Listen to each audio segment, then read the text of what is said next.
It's the Donna Adelson Trial. Dan Markel, the father of Benjamin and Lincoln, was murdered 11 years ago. It's all led to this. Donna Adelson is charged with first-degree murder. If convicted, she faces life in prison without parole. And at her age, we all know what that means. We'll use our law enforcement experience to comment on the case as friends, family, and the people seek justice for Dan Markel. All that and what it means for your weekend on the Comm Center.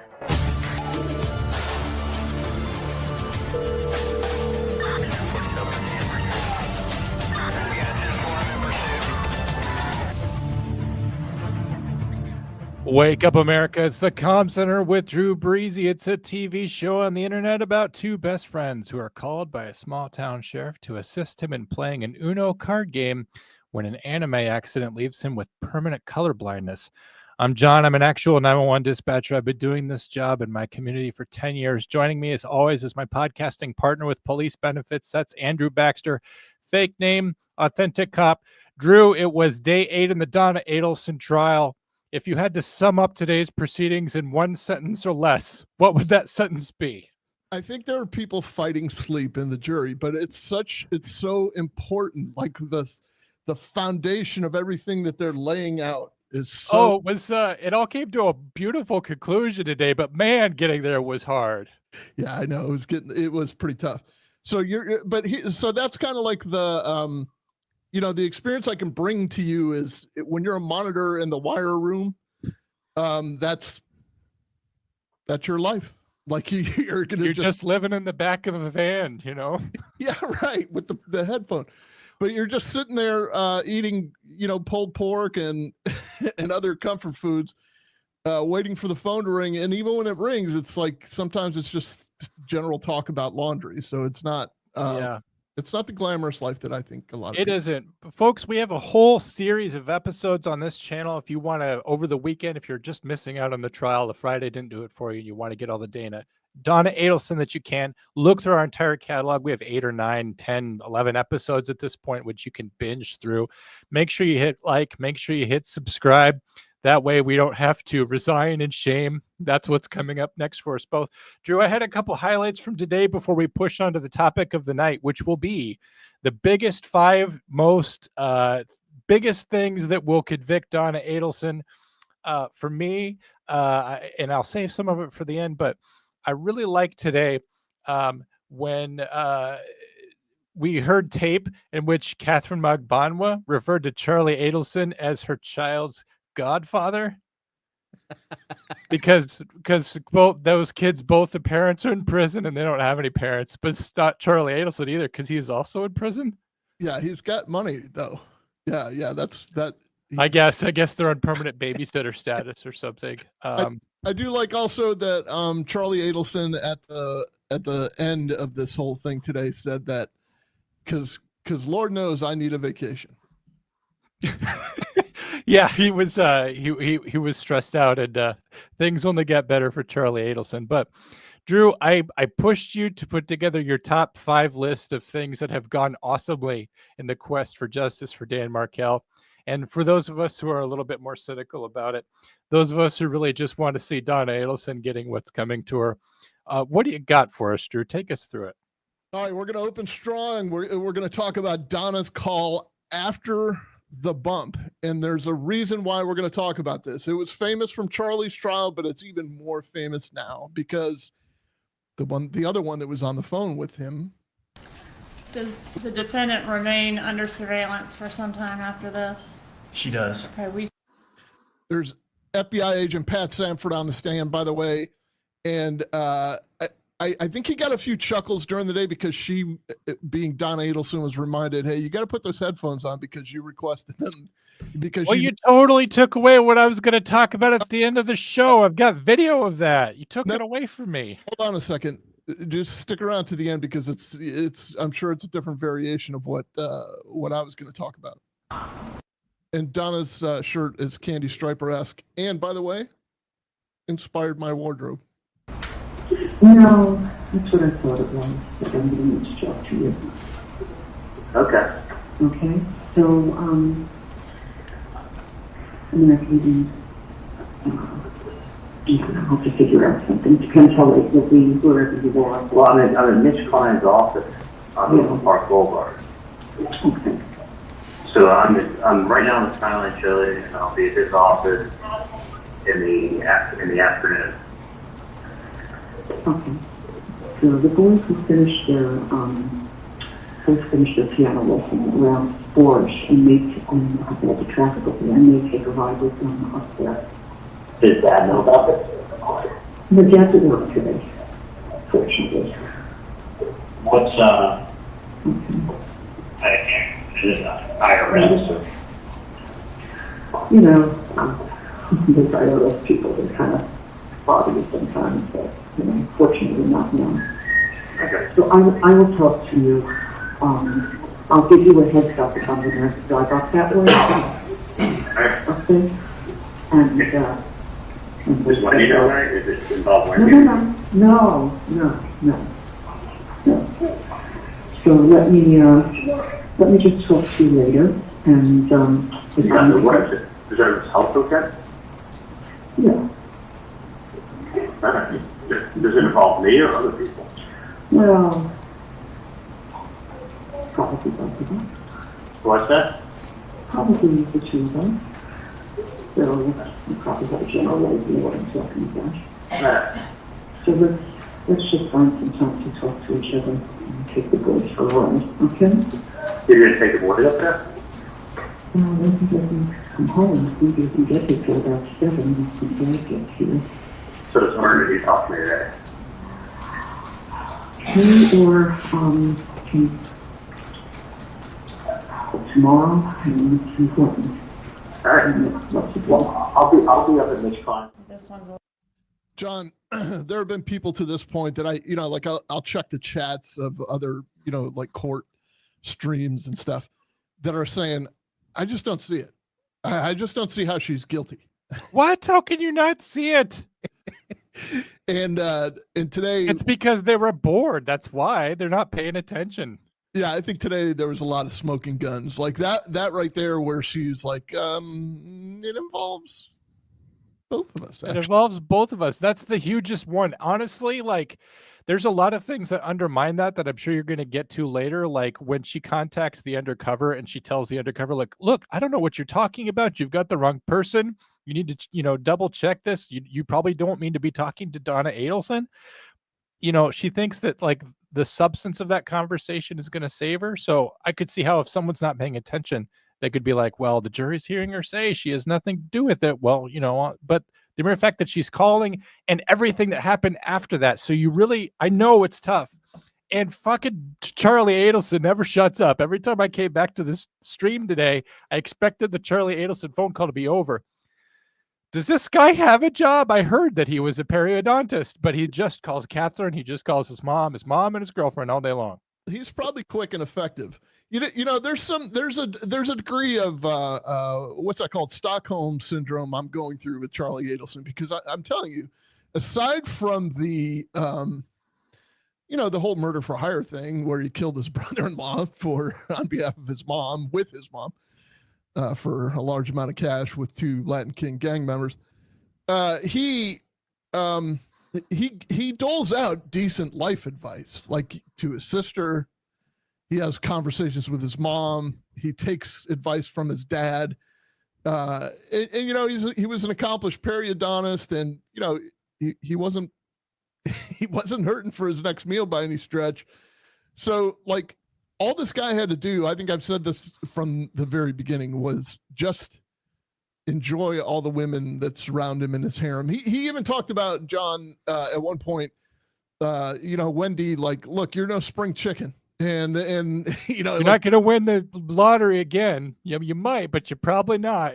He's telling his mom, like, you put a 15 or a 25-year-old Victoria's Secret model in front of me. In 15 years, she's going to be no good to me. Like he's got a few things figured out, but some things he thinks he has a little bit figured out too well. And it was a good refresher to hear.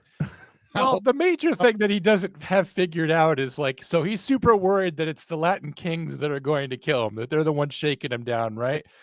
So he's like, guys, it's all a story. It's just the feds charging us with murder. Everybody relax. Yeah, it's just cops, man. Chill. That was my favorite moment. But why don't we get back to the next one? Yeah, all right. So Donna's reaction to this is kind of a viscerally shocking moment. Obviously, she's reacting in the moment. She's calling her, Horrible, but is the gist of it that Don Sorry? and having this conversation with them, but they seem to skip code. They keep skipping code or whatever. There comes a point though where Donna, the control freak, decides, and listen, we're only on number 2 of 5. Like, we got a whole 5 to go through here. So stick around. But number 2 is the fact that she is such the control freak that she's not going to take the conversations between her and Charlie anymore. Like, this is way advanced into the investigation. This is long after the bump, and after Charlie has done his attempts to try to contact this this guy, who he calls Simon, but I don't think he was. I think he was calling himself Sam, but it got Simon, Sammy, it doesn't matter. Just pay up. Simon says, "Don't kill your brother-in-law." So this is the result of that. Later on down the road, Donna's like, "Screw you guys. I'm just going to call the guy myself." Donna Adelson is going to call the undercover number. That's correct. And does she do that? She does. Well, this is Mrs. Adelson. Is this Sammy? Okay, my grandchildren had my phone before, so. John, you answer the phone for a living, and I did the same thing for a very long time. By the way, I noticed this immediately as I was watching this today. I have commentary and I have my own video on it, but go ahead. Okay, because is it a pet peeve of yours like it is of mine, and we don't even have to speak about it. We can talk about it later. When somebody refers to themselves as, "I am Mr. Breezy." I don't like it when people call themselves Mrs. Adelson, especially not her. Especially, But this is my biggest pet peeve because where I live, there's a lot of people from a throwback generation.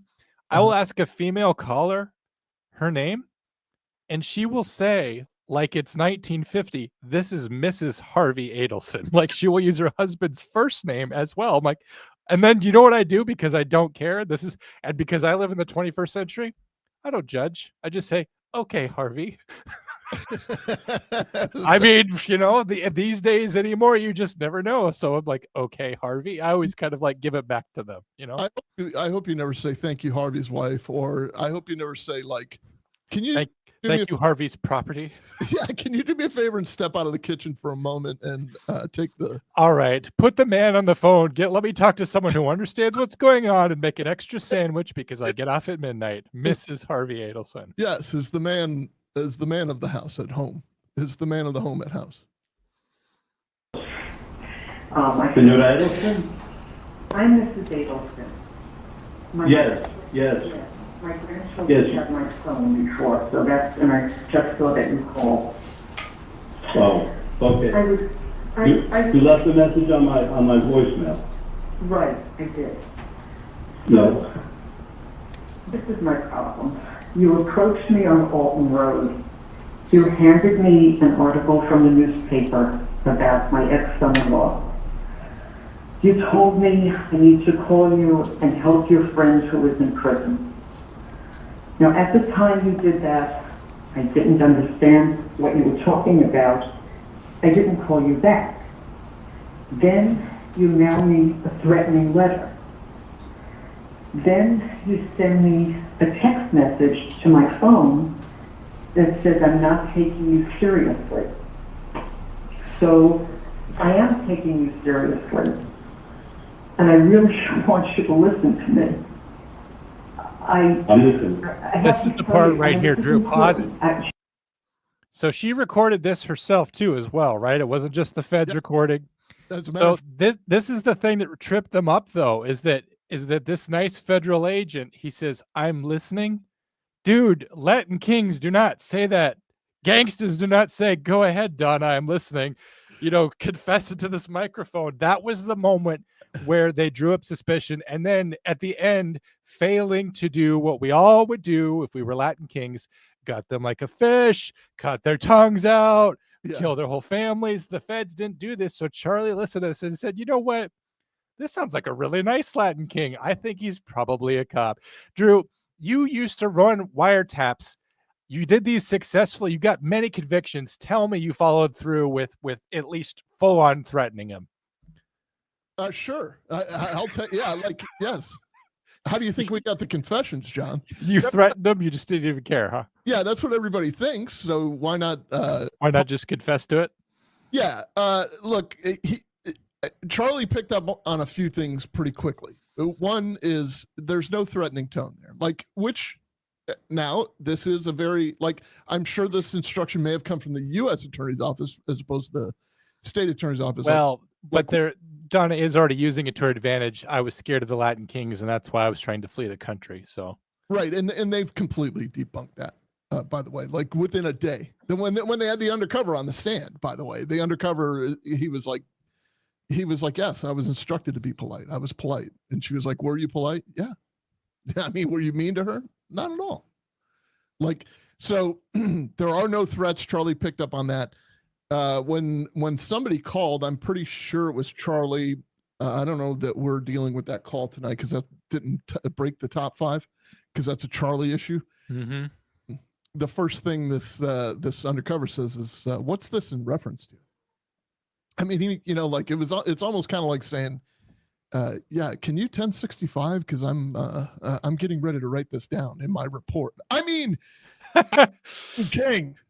Whoops! Yeah, don't drop the 10 code on Donna. Even Charlie's smart enough to figure that out. But I thought it was way too sad that he just happened to be really nice in that moment. Yeah, I'm listening. Go ahead. I can tell you also though that from doing these wiretaps, normal people have normal conversations. So I don't care if they're stone cold killers or dope dealers, or some guys are really, really, really funny, but they're just conversational. Some guys are exceptionally bright.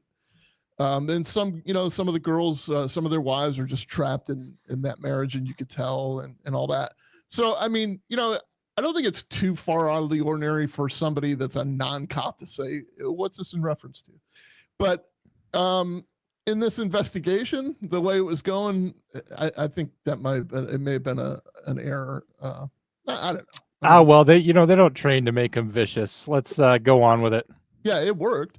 Hats off to the undercover. He did I've been so stressed out. I have spoken to 10 or 12 people who are close friends of mine, telling them about this and basically picking their brains and asking them what I should do, because I don't know your friend who is in jail. You mentioned a name. I don't even know his name. I never spoke to him. I don't know what he looks like. I've never met him. I'm sorry your friend's in jail, but I don't know what that has to do with me. You know exactly what it has to do with. You know exactly what. Listen to me carefully. Listen to me. You just got to listen to me. You need to ask your friend who this person looks like, what their name is, something, because I know there's a big reward out there, and if you need money for your friends, that's the way to get it. I mean, I'm asking you nicely. I don't know who he is. I am out of the loop. It is not me. If I can help, I would help. I mean, that's what. Just like I told you. Listen to me. Just like I told you that day. We know that your family had a problem up north. We know that problem was taken care of about 1.5 years, 2 years ago, and we know that Katie has been taken care of. And has been taken care of. Now my brother in jail, we were in Broward together. He told me the whole thing, and he hasn't been taken care of. You know. Now, all that's being asked for is $5K. That's all we're asking for is for $5K. And he told me everything, and I know everything. I know who's involved. I know everything, and I'll get the $100K for myself. John, Yeah.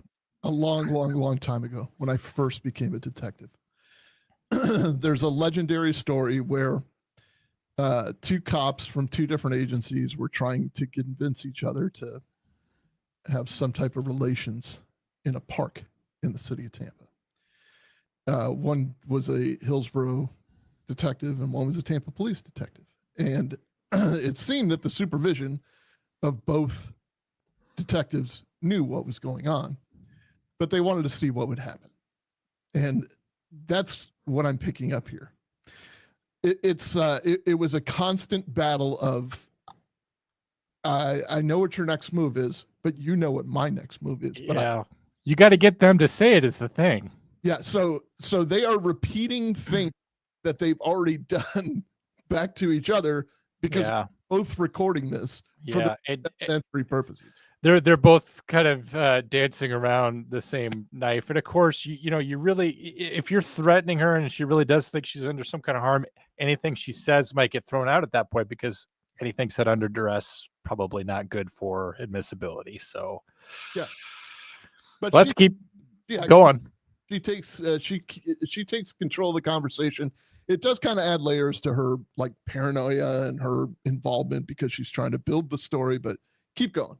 I think she's a little smarter than Charlie. We'll have to like do the layers of who's smarter than whom at the end. Yeah. All I ask is to send the 5K.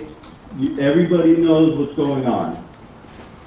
I don't, you're saying everyone knows. I know I lost my ex-son-in-law. I did not have anything to do with it. That's why I said ask him That's what my brother Sato told me. He told me everything when we were in jail.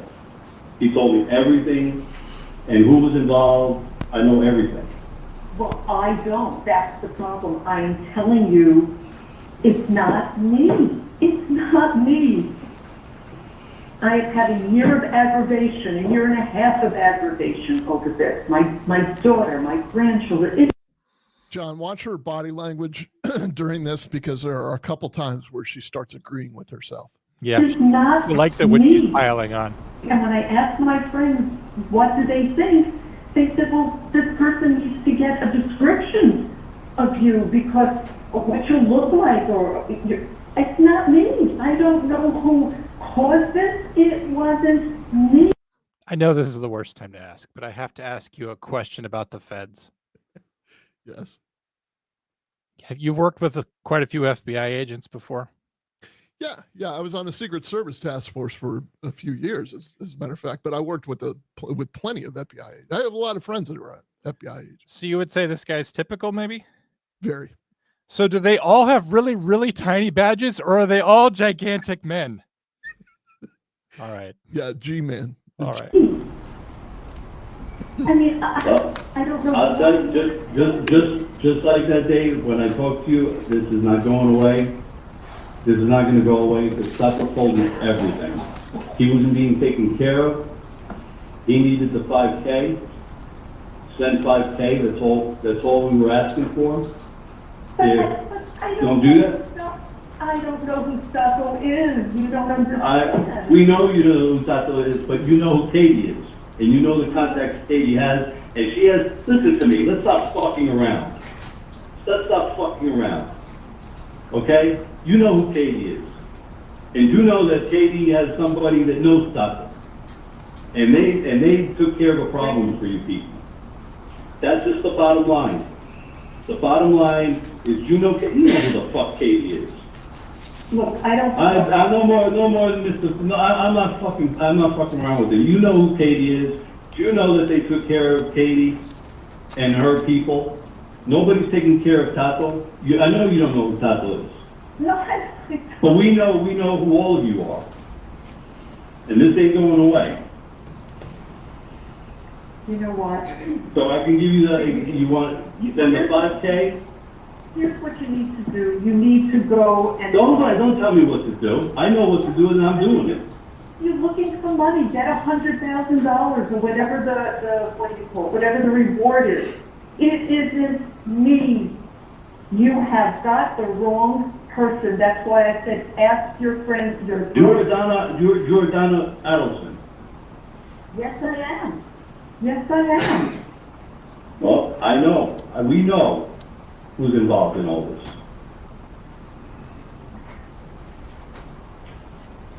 Now, no one will say anything.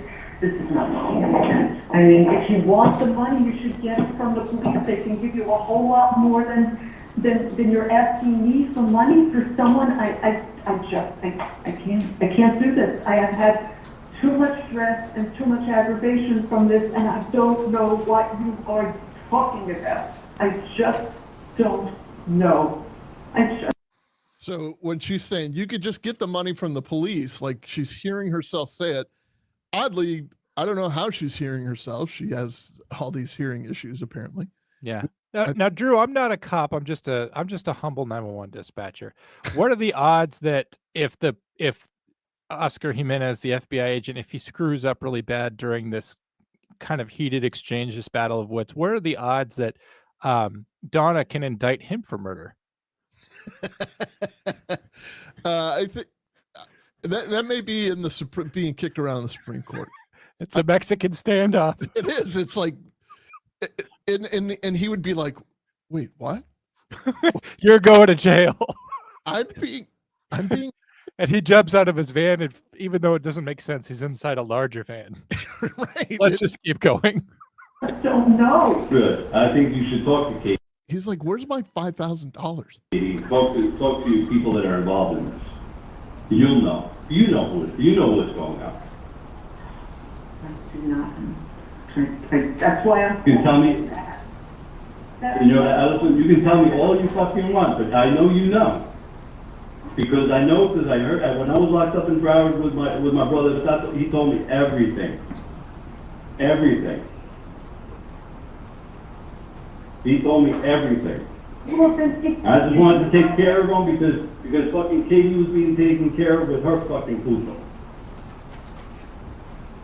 I just think instead of asking me, you should get the money from the police. There's a lot of money out there, and I know if you think you know who this is, then go ahead and do it, because I know it isn't me. I know it isn't me, and I can't take this kind of level of stress. I just can't. I know I didn't do anything. To talk to people, you talk to the right people, you talk to people, you make this 5K come to me. That's all I need. Just do it and get it to me. Do it and get it to me. I'll call you Bye. back. Bye. This is So rude. Right, I love you. There is no stalemate in because both Charlie and her, they both end the call with, "I'll call you back." Yeah. Like, there's if anything, like, this was the point of the bump. This is exactly what tickling the wire is. And it validated the whole thing like about 100 times over. But this argument here, especially at the end, it's ludicrous. But like, he keeps mentioning it, my brother Tito, which is like not dangerous, but it's verifiable. Like they could go back to their they could go to him. Well, I think they're just, again, I'm just a simple 911 dispatcher, but I think they're trying to wave around that you're dealing with a gang. This is a dangerous street gang. You are nice Jewish dentist family. We are more dangerous than you. You don't know who you're messing with. It's kind of evoking the power of the group. It's not just one person. Like, you don't know all the shitstorm that's about to come down on you. And so it's a way of kind of veiling and implying things like to the least amount of degree so that it can't possibly be thrown out. And I don't think it's very effective, but it's hard. Sometimes I have to talk to people in tough situations as a crisis negotiator and a hostage negotiator, being a professional, but also trying to meet someone on the level that they're at. And I don't have to pretend to be somebody else, but I do have to pretend to be polite, and I do have to pretend to care about the person I'm talking to, even though I'm like, I hit mute and I'm like begging, like, isn't the SWAT team ready to take the shot yet? For the love of God, I'm so tired of talking to this guy. That's how we feel sometimes, and I have to pretend to be somebody else, and that can be very difficult. But the one thing I also like that came out of today is that when Charlie calls the UC, the undercover guy, he's just like, "Who is this? You're kind of bugging my mom, and I kind of wish you would stop. What's going on?" And then he's just like, "You know what's going on? We're gonna fuck you up, bro." And he's just like, "Gosh, I wish you wouldn't do that." And then he hangs up, and then he calls Katherine Magbanua, and he's just like, "So I called this guy, and I told him like, he's like, 'Who are you?' And I said, 'You don't need to know that.'" And like he was like, when he told the conversation to Katie Magbanua, he embellished it so that he was much tougher in that version of it. You're right. I called him and I told him about his ass. Yes, I told him all about his ass. Yeah. So I love the fact that she was, Donna was so caught off guard. Like, why would she do this, by the way? But so she did this. She makes a phone call, but she's sitting there like she's basically nodding her head, saying to the jury, see, I was saying call the police.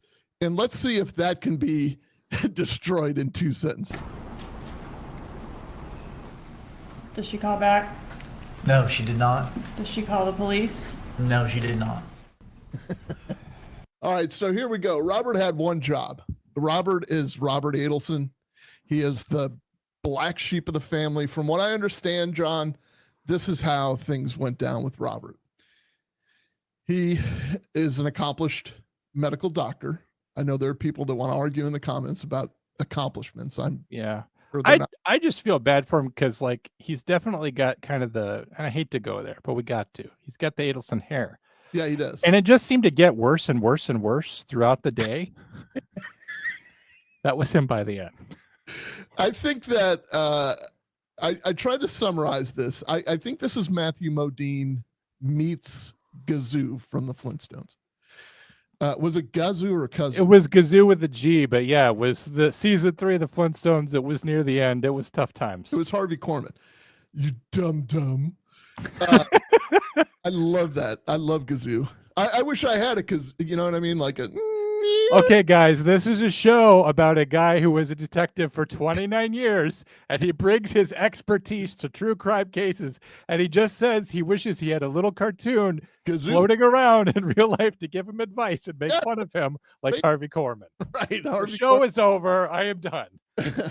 All right. So, like I said, people like to, oh my God, he wasn't accomplished. Meanwhile, you're like in the chats. So if they made it through periodontist school and they were a surgeon of note for quite a while, Robert here was a medical doctor. He still is. He married an Indian woman, I want to say, from like India, like of Indian origin, Indian descent, non-Jewish, obviously. That's not good. Donna will think. Donna and Harvey apparently alienated him. Is that what it was? Because Donna didn't like Jeffrey Lacasse either, and No, and Jeffrey said so on the stand that Donna didn't like that I wasn't Jewish, and from that what could be what set him up to be a good patsy. Like, should we set up Jeffrey? Well, he's not even Jewish, honey. Yeah. I mean, get the Gentile in. But from what I understand, they would not speak to Robert for years. And it's then fucking horrible. She's a horrible mom, and she's a racist too. I mentioned this on the episode the other day that she had referred to a black judge by some name that was considered racist. So they keep having to strike out all of her horrible comments and all of her emails because she's such a horrible person. So she broke up with this woman. Or he broke up with this woman. I don't know if they divorced or if he just like broke up with her. They accepted him back into the family. Aw. Then he reignited his relationship with her and he ended up marrying her, and I think they even came to the wedding. Ooh. Very interesting stuff. And if you'll listen deeper, like today it was revealed Non is kosher, so it should be fine, right? Yeah, I think so. So later on in the conversations, you hear Charlie at one point wanting to blame his other brother. Like he's saying, no, we need to ask him what Adelson they're talking about. Cause I got a brother. I mean, he's a piece of shit. If I could blame him, I'll blame him. Like he does not like his brother. So I think we'll see why, though. Like, we're going to see, you know, he kind of had one job, and that was to stay quiet, according to what's her face, Donna, the defendant. But we'll see what happens. I mean, I think we can pick up on why they don't like him, because he's not like them. He's a very humble, like a nice guy. Just He also kind of looks like he's lost some weight recently. His like suit jacket and tie, and this is a serious commentary. It looks like he's lost a little bit of weight and his clothes just don't fit him. I think he's been worrying for years about this. Sure. Mr. Adelson. I left that in because of his affect and her affect. Well, remember how she was fawning over Wendi, like smiling, like, please don't send me to prison. Yeah. And now she's just like, oh, it's you again. Yeah, she's almost got this like, oh, you. And they look like literal Muppets. Remain standing. Everyone else can be seated. Please raise your right hand to be sworn. You mentioned earlier that law enforcement contacted you after Dan Markel's murder. Did they contact you to try to see if you knew any information? Yeah, they came to our house. I was already at work, and so they talked to my wife. It had to be a Wednesday or Thursday, so I was already at work. And is this your house in New York? Yes. Okay.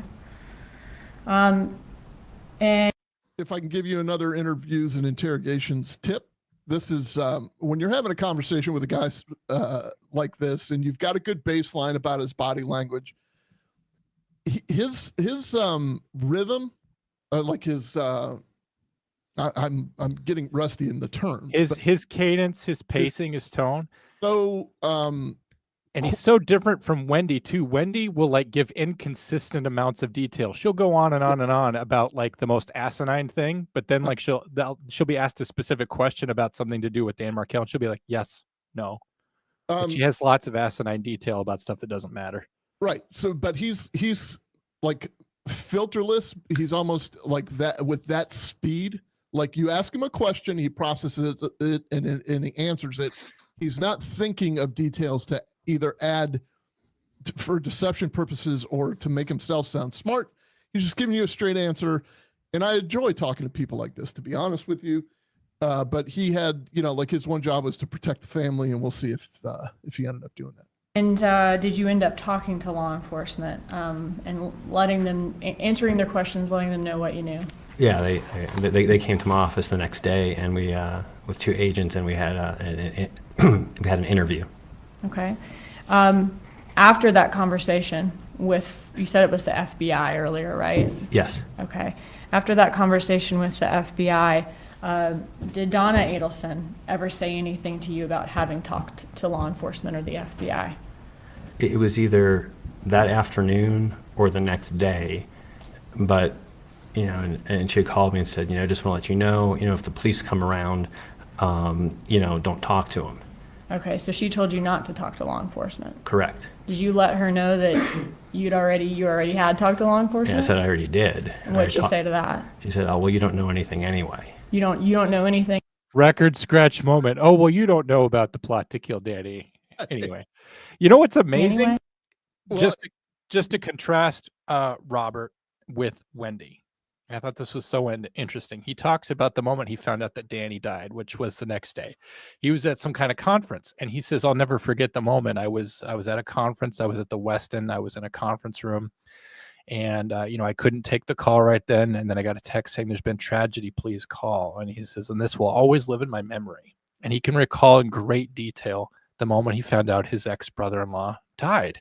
Yeah. You ask Wendi when she found out that Danny was shot, she says, I was told in the car, and then you watch her interview and you're like, well, I first found out there was a shooting on Trescott from this voicemail from my real estate lady. And then if you watch that interview for about 60 more seconds, Detective Isom says, like, you know, he listens to the voicemail from the real estate agent. I'm so sorry you found out that way. So Wendi has like 3 different versions of how she found out that Danny died the first time. This guy shouldn't even care nearly as much, but it's a flashbulb memory for him. It's seared into his brain, all those emotions. And when he recounts that story, you can see it in his eyes that he's reliving it again, because he's a decent person. He has empathy for Danny being shot, and nobody else cared, of course, because they set him up to be cooked. And Wendi, a huge liar, cannot keep her story straight. Drew? Yeah, those are all very valid points. This guy is like a lighthouse of truth. It seems he's giving very consistent statements, and you could tell he hurts. Like he hurts about this. Like it's painful for him. Whereas Wendi, like I still, no pun intended, jury's still out in my mind about whether she's involved or not. I have my reasons. It's okay if you have the worst takes on the internet. Between this and you hating on that beloved angel Karen Reed, I just can't stand it. Please, if you disagree with me, put it in the comments by all means.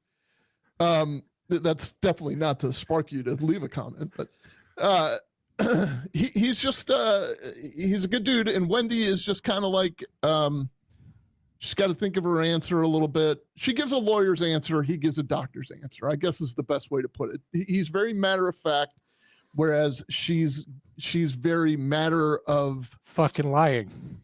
Yeah. She's very, very lying of fact. Yeah, it's possible.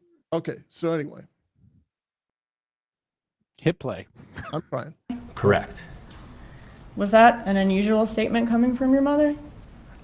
Yeah, it just, everything that week was unusual, but I clearly didn't know anything, but I wasn't going to not talk to the FBI if they show up at my house. How did you respond? Let me ask you this. After the murder of Dan Markel, did Donna Adelson seem curious about who killed Dan Markel? No. Find your paychecks from the Adelson Institute. All right. So, John, do you find it odd? First of all, they were... She's shushing you right now. Yeah, she is. Shh. Like it's a sustained shh. Magbanua. First of all, he was estranged from the family, but back then, when this all was going down, they still were in contact at least once a week from his testimony. I do find it odd, though, that she called him and said, hey, listen, not for nothing, but if the cops happen to show up, don't say a word.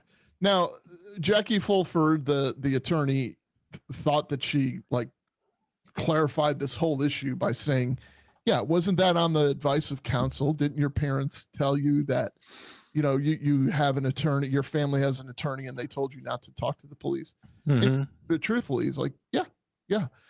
I don't care about that. Like, if your loved one, and you are trying to portray yourself as, I just baked him banana bread with chocolate chips in it, so he truly was a loved one. That does sound great.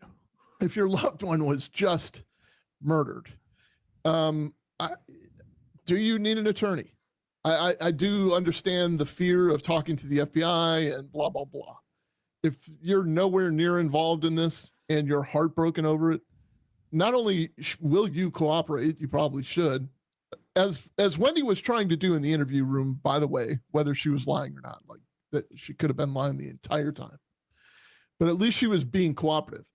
They're saying, nope, shut it down. Don't talk to any cops.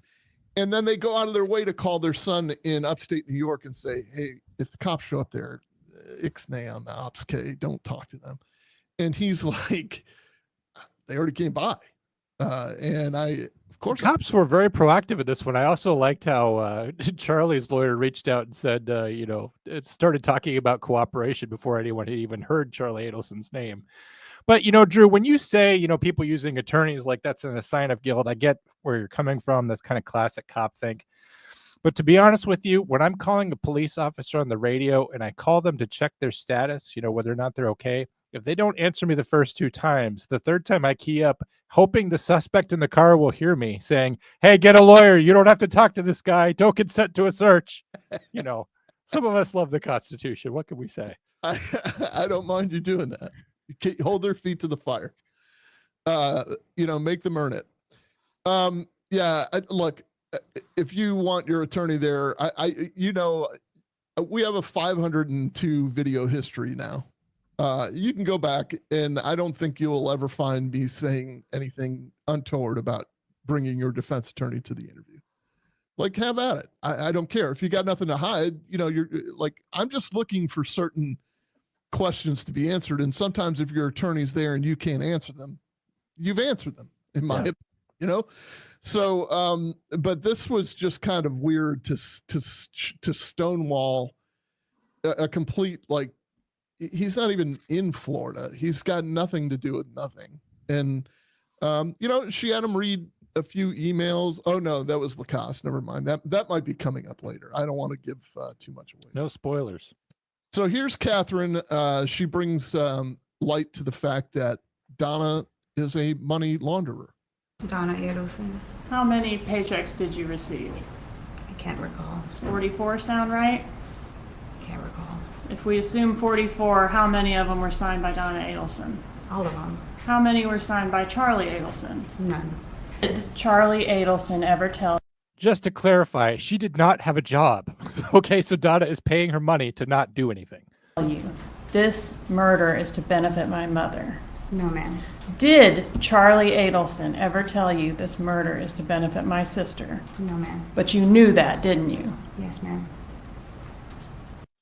All right. So, like, this is a common theme of the prosecution on this one. Like, they've got a pretty well-oiled machine. It moves a little bit slower than people like, but who cares what people like? As long as it gets the conviction, this is what this is why they represent the people.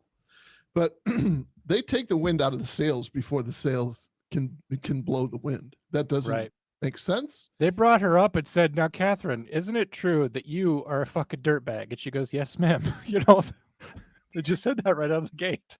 Hell's to the yeah, she said, I think. So, like, let's just listen to the money laundering part of this. He did tell you that his mom was at the house right before you arrived, the night of the murder. Yes, ma'am. He did tell you that his mother washed the money. Yes, ma'am. Money that was payment for the murder. Yes, ma'am. Did you? So what she's essentially doing is she's telling the jury without looking at them, hey, you're going to hear things like Donna never directly talked to Katherine Magbanua. You're going to hear things like, but you're also going to hear things like there was wet, moldy money, and the reason it was wet was because Charlie said the defendant washed it. And she literally laundered it. Laundered it. It's very odd behavior. It's I'm quite certain it was to get fingerprints off of it. Well, that's because the FBI already has like a lint and fiber database, and they don't want to be able to compare it. You know, what if they recover? Speaking code on that wire? On the. Oh, this is another great and important question, and she's shushing you at this point, John. But Georgia, I just interrupted her as I interrupted you. Said, "Were you speaking code on that wire?" Because that's another common theme that the defense likes to say. Like, this isn't code. This is just they're genuinely talking about properties. Wiretaps, yes, ma'am. Okay. Property and tenant. That was code for looking into who was behind the bump, right? Yes, ma'am. Well, Charlie tends to go on his little rants, and then I kind of just followed, what he was saying. And so I pushed back. It's funny that she says that. I mean, because he went on rants all goddamn day long, and we were all forced to listen. He should pick up additional charges for this. He did, and I knew like we're privy to the story. The jury's not, right? Like, we already know kind of what happened. But when you listen to what the conversations were between her and Charlie on the wiretap, that's exactly what happens. He goes on his little rants, and she just chameleons her way into the conversation. She can change the code word just as fast as Charlie can talk. I found it interesting, too, that the night of the murder, she showed up at Charlie's house at his request, and he was pacing back and forth with a gun in his hand, and his parents had just left. So I don't. Yeah, I wanted to know more about that moment. We skipped over that way too much. Like, his parents just left. He's pacing with a gun, and then they all take Xanax to go to sleep. Like, what the hell is going on? I mean, it kind of goes to state of mind. I can understand where that would be a little circumstantial, but well, you as a retired cop cannot fall asleep without guns or drugs. Yeah, Xanax specifically. So we're just here. We're going to bring it full circle. This is for all you. This is pro naysayer, where like I'm like, I just don't know if Wendi was involved or not. Everyone else is like, the hell, boo! Everyone, boo him in the chats. And this is pretty damning stuff here. Now, I take this testimony kind of with a grain of salt. I think he's very credible, but he is also a scorned ex-lover, and he has reason to get her in trouble.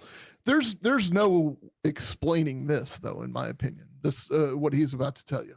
This is Jeff Lacasse. John did an excellent episode, one of the nightly recaps that we had. Oh, by the way, we decided, and when I say we, I mean I decided last night not to do a recap. And look, I'm not trying to get all self-righteous on you, but you had two little boys shot in a Catholic school, and I was like, let the attention go to them tonight. Like, let's. Who cares about Donna Adelson? I mean, I still take a night off. Yeah. Like I couldn't do it. I mean, and I'll be vulnerable and honest with you all. Stuff like that drains me. Like it really drains me. I got a couple, kids in that age range, and blah blah blah. On Wendi a little bit. Drink, you could say. And said, like, you're gonna have to kind of make your peace with this. You're gonna have to take some responsibility for this. You're linked to Dan Markel for life. Kind of challenged her a little bit. And she said, well, can I tell you something confidentially? And I said, sure. And she said, last summer. Same ruling remains. The objection is overruled. You may continue with your answer. She Can said, I tell you something in confidence? yeah, can I tell you something? After I challenge her, can I tell you something in confidence? Sure. Well, last summer, my brother looked into all options possible to take care of the Danny Markel problem, including hiring a hitman, and it would cost about $15,000. Okay, and when she referred to her brother, she's got two of those, right? She said Charlie. Okay. And when she said Charlie looked into hiring a hitman, are you familiar with Charlie's joke? I looked into hiring a hitman, but got you a TV as a divorce present because it was cheaper. Yeah, Wendi told me that joke a couple of times. This was not that joke. Okay, so this was something different. Yeah, the joke was said with levity. It's a dark joke, but this I found chilling. I found disturbing. It made my stomach flip. It kind of took me aback. She was dead serious when she said this. And she'd asked to tell me in confidence, which you don't do before you tell a joke. Okay.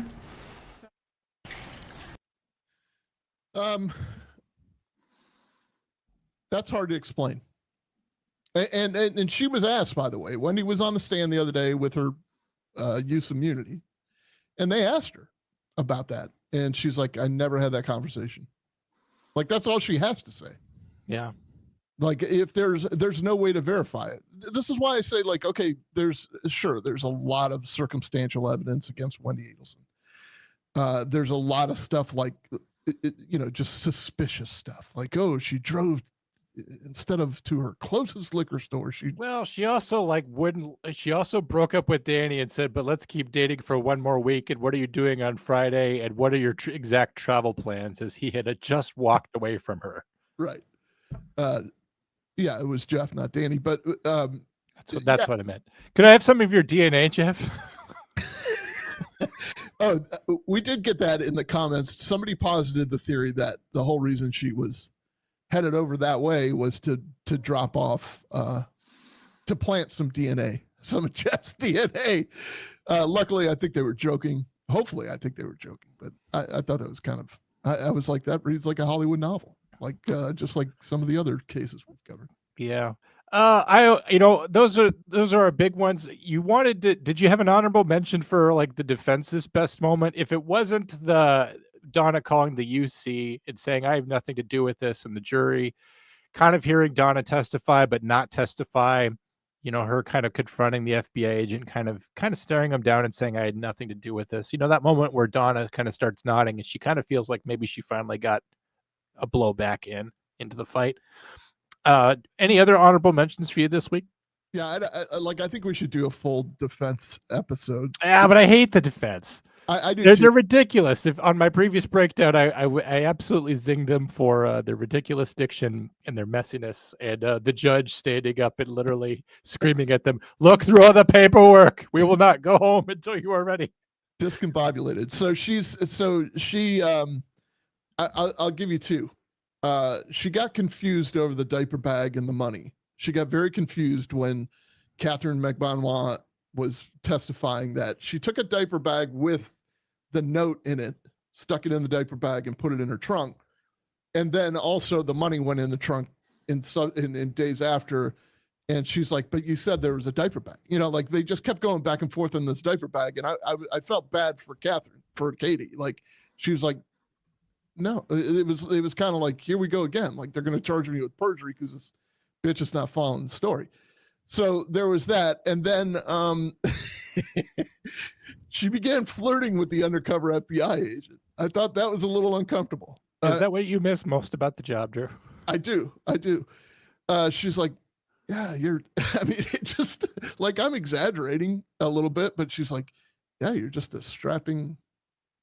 Just a strapping young G-man. Right. Do you sing like Julio Iglesias? Like she, you know what I mean? She just kind of she was just trying to, like, I don't know if she's trying to endear herself to this guy or what, but you say that very well. Yeah, what the hell was that? He goes, "That's because I'm fluent in Spanish." I'm like, "Lady, you live in Florida. You've never heard someone speak like that before?" I did like it. Sigfredo Garcia. Like, it was very, very good. Right. Luis Rivera. And there was a tilde on every letter in that when he said it. It was very good. Right. So there were just a couple times where, and then there are a couple Hail Marys they threw out, like that guy, Christopher, I can't think of his last name. He's the Tallahassee PD sergeant who kind of ran the technical side of the investigation with Cellbrite and all the stuff about how it was just tower locations and it was kind of only suggestive and so the defense, like when Zellman got up, he was just kind of like, "So you don't know how many you don't know if they've widened the turnpike since?" Yeah, there were some stupid questions in there too. Like he just seemed to like try to make the guy seem generally discreditable, like not discredit any one thing that he said, but it's just like, it was almost like that scene from The Simpsons where Lionel Hutz is questioning Apu and he goes, "What color is my tie?" And Apu's like, "You were wearing a red and white club tie. It's tied in a double Windsor knot." And he turns around and he goes, "Well, I'm going to tell you something disturbing, something that may shock and discredit you." And it takes him 35 seconds. "I'm not wearing a tie at all." It was one of those moments where it's just like, seriously, you're going to ask him how many lanes the turnpike has? Who cares? And he's like, "How old are you?" Implying that he pulled over and peed or something, or that he drank coffee because he was up late. He just had a couple of moments. And then when he's trying to say, well, all these phone calls could generate multiple events. And so he's like, "So I guess maybe it really wasn't a flurry of phone calls, was it?" And he's just like, "I never described this as a flurry. I just said these are opportunities to exchange information." So I think the defense attorney actually kind of shot himself down there a little bit. I think the jury could see right through him. But Drew, if you don't mind, I have some brief commentary just to take us out for the night before we go. Yeah, but this is Donna. Yeah, make sure it's 100% accurate, because there are people that are following the transcript just to make sure that we're not. Sorry. Yes, there are people that if I even get even one little thing wrong, they take the opportunity to look better than me. Right. I will tell you now that you are better than me. You could be on this show. It's fine. But look at Donna right here. She is not wearing those headphones correctly. Now, why is this important? I will tell you why. Because I have been following this trial since months ago when Donna was at a bond hearing. She was trying to get out of jail. She doesn't like being in jail. She was very, very, very ungrateful. She had a litany of problems with being in jail. She didn't like her commissary being stolen. She didn't like being in isolation and solitary confinement. She didn't like being in general population. She didn't like not being given a Band-Aid when she needed a Band-Aid. She didn't like being felt up in the shower. That's right. That came at like number 5 of things that she didn't like. It wasn't number 1. It was number 5. But another thing that she mentioned that she didn't like about being in jail is that she could not assist with her own defense because she could not hear her lawyers. Her hearing's going away, who knows? But on the phone, she can't hear them. And I guess even though they came to meet with her in person, guys, I used to work at a prison. We had attorneys come in and they would meet face to face with their clients in the visit room. It was a normal routine thing. They're not prohibited from doing that. It doesn't have to be through glass. They can have a little room where there's not even another person in there. They can have a private room to talk in. This is completely normal. She says she can't do it because of her ears. So this backfired on her because her, not only is that part of the record now that her hearing's going out, but her lawyers are like, no, let's play it up, because she's definitely going for this frumpled old grandma thing. And it's like grandma's losing her hearing. But now Donna is in day 8 of having to wear this fucking thing on her head, and the headphones just keep getting bigger. But wearing this thing turned backwards is proof that she does not have hearing difficulties. But why does that matter at all? Well, Drew, thank you for asking. It's because Donna is a fundamentally disingenuous person, and she's doing something right in front of the jury that says, this is so loud, this hurts my ears. I don't even need these fucking headphones. I can hear everything just fine. And I'm going to play for you, even though Drew totally, blew this in the first 5 minutes of the show. I'm going to show the judge admonishing her for not wearing her headphones. And she does need to wear, because if she takes it off, later that's grounds for appeal, because she could say like, oh, I missed that whole part. I didn't hear any of that. I was not able to assist in my own defense. And so her own lawyers are not policing this like they should. The judge is sitting there watching her as she takes off these headphones. So 11:17 a.m. Court is published, Mrs. Adelson, if you need your amplification device or your headphones, please wear them. It's very important that you are able to follow all of the evidence as it takes place during the trial. Put them on. Struggling. She fucked it up, Drew. 5/7 at 5:07 p.m. Okay. Court is published, Mrs. Adelson, do you need your headphones or your amplifier to hear This is a different clip. This is not the same clip. the evidence clearly? You may continue. Put them on.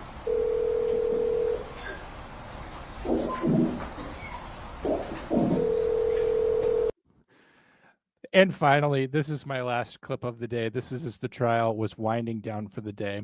So just so that you are understanding what we're talking about, this is at the end of Donna and Charlie having a phone call.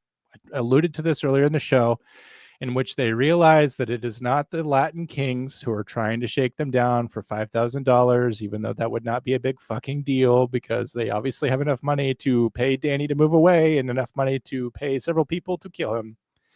They're just like, oh yeah, and this is all the code. Yeah, the patients were nice. It turned out fine. They're not going to turn us over to the board of bad dentists. It turned out okay. And she's just like, oh, thank God. I was so worried about it. You're like, these people like give a fuck about that. And they go on and on and on. They're like, well, you have a good night. And she's like, you have a good night too, sweetie pie. And here's what Georgia had to say about it. That's it. Yeah, no, I got it. I am good. All right, my love. You have a nice evening. Please take another down for me. I will. Ready? Okay, sweetie. I love you. So upon learning that they're being investigated for murder, how did they react to that? They seem pretty happy about it. Really happy about it. Yeah. Objection. The FBI agent is testifying as an expert in human emotion. Sustained. Members of the jury are to disregard the last answer. Judges are like, you guys can't pay attention to that. And all I could think is like, how many moments in this trial were moments where, moments of objection, but like, you totally can't buy that back. The judge is like, hey, just totally disregard how they made a really excellent point there. That just emphasizes it, italicizes and underlines it, right, Drew? Like when he says, like, don't pay attention to that. Yeah. Come on. It's like, yeah, well, now I have to pay attention to it. And so what is your take on this? I know you've already talked about oh no, I've already said that. Matthew Modine meets Kazoo. I think there are a ton of doppelgangers in this trial so far, by the way. There's another one. I'm trying to think of what it is. I'm looking for it as we talk. Here's Harvey's doppelganger. Yeah, Harvey. Either that or the eagle. You remember the eagle from the Muppets? When she said this, and she'd asked Okay. confidence, which The entire cast of talk radio is embodied in one person. It's right? all a Jeff Lacasse. Yeah, if the entire cast could all just have a baby, it would just be him. Yeah, you could see parts of Phil Hartman. You could see parts of even though he's invisible right at this moment for no reason. He was also murdered, by the way, Phil Hartman, by his He wife. was. Yep. I found chilling. Hold on. He found it chilling, yes. Yeah, he found it chilling. So you've got definitely Andy Dick. You've got definitely some Dave Foley in there. And some David Spade. You got some Andy Dick. You definitely have some David Spade. And is that it? Are we? Oh, I mean, there's no Rogan really, but he embodies. Once he loses his hair, you know. Yeah, and then there was one yesterday. I don't have a photo of it, but the FBI agent that testified. I think he was a photographer or an audio guy. Dead ringer for mid 90s Eric Clapton, easily. I mean, yeah, like it's pretend. And the judge looks like Grimace. Tears in Heaven. The judge kind of looked like Grimace or like a Goomba from Mario. Oh, that could be. That could be. I bet if you jump on him, he dies. I love the judge. Okay, I love him too. I love how like his default setting for the lawyers is hatred. But to the jury, he's like warm and friendly. He's like, "You guys got enough snacks? We're gonna go back to Costco this weekend." They're like, "We love you, Judge," and he's all like, you know, he's just waving at him. But then he's like, but then the jury leaves. He's like, "Would you two get your shit together?" He's known to have a sweet tooth, apparently. Yeah, I would never have guessed that. I don't mean to be mean, but it does show a little bit. Guys, we thank you for watching this live episode of the Comm Center. If you like what you saw, make sure you hit like, make sure you hit subscribe.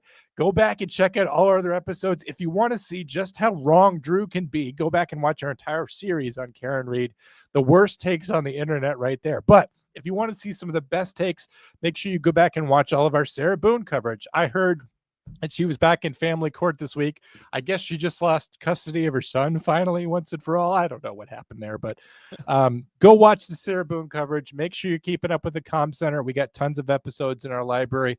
If anything big happens in the trial tomorrow, one or both of us will be back then. So thanks for joining us live tonight. Drew, it's been a real pleasure as always.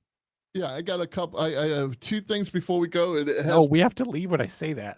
Yeah, I know. I get it. But it's also well, now you threw me way off. So I guess we are done. Now, here's what I want you to do. I want you to tell me why I'm so wrong about Wendi Adelson. I want you to tell me in those comments exactly what I should. And look, I'm not going to argue with you. I may respond to you, but I'm probably not going to argue with you. Drew thinks she's innocent. I don't think she's innocent. I think that she knew like a little bit after, because even in the subsequent phone calls at the end, they're kind of like, she was vomiting every day at the dinner table, but she's a fucking basket case. Even at the end, she was kind of like, they were saying, wait, does Wendi know? Because you know what I mean? Like, I don't know. I think she knew because she was keeping Lacasse on the hook. I think when you hear particularly Donna and Charlie talk about it, like how they want to keep Wendi out of it, but that's only because they know she's a basket case and they don't trust her to keep a secret. Like Kappelman has asked Charlie that during his trial, do you trust Wendi with a secret that could ruin your life? Like that's their theory, that they wanted to keep things away from her because they don't trust her not to talk. That doesn't mean that she didn't know certain parts of it. And it doesn't mean that she didn't recruit Lacasse or try to retain his services as a patsy. But we should go. Yeah, we could. Hold on. I finally found a photo, but we can go. All right. Good night, everyone. Which photo are you showing us? I don't care. Nobody cares. Nobody cares. All right, guys. Do all those things I told you to do before. Make sure you hit like and hit subscribe. And thanks to everyone who dropped in the super chats tonight. We're going to use those to help give Drew classes on how to end YouTube episodes properly. Horrible. I did not stick the landing on this one. I get it. But yeah, help us out in the comments. And by the way, look, there's a bunch of Watch these videos. Watch them. So Dana, John's dog can have medicine. Yes, and so I can retire. So that everyone who knows better than me can take over the show. Good night, everybody. Wendy's guilty. You're wrong.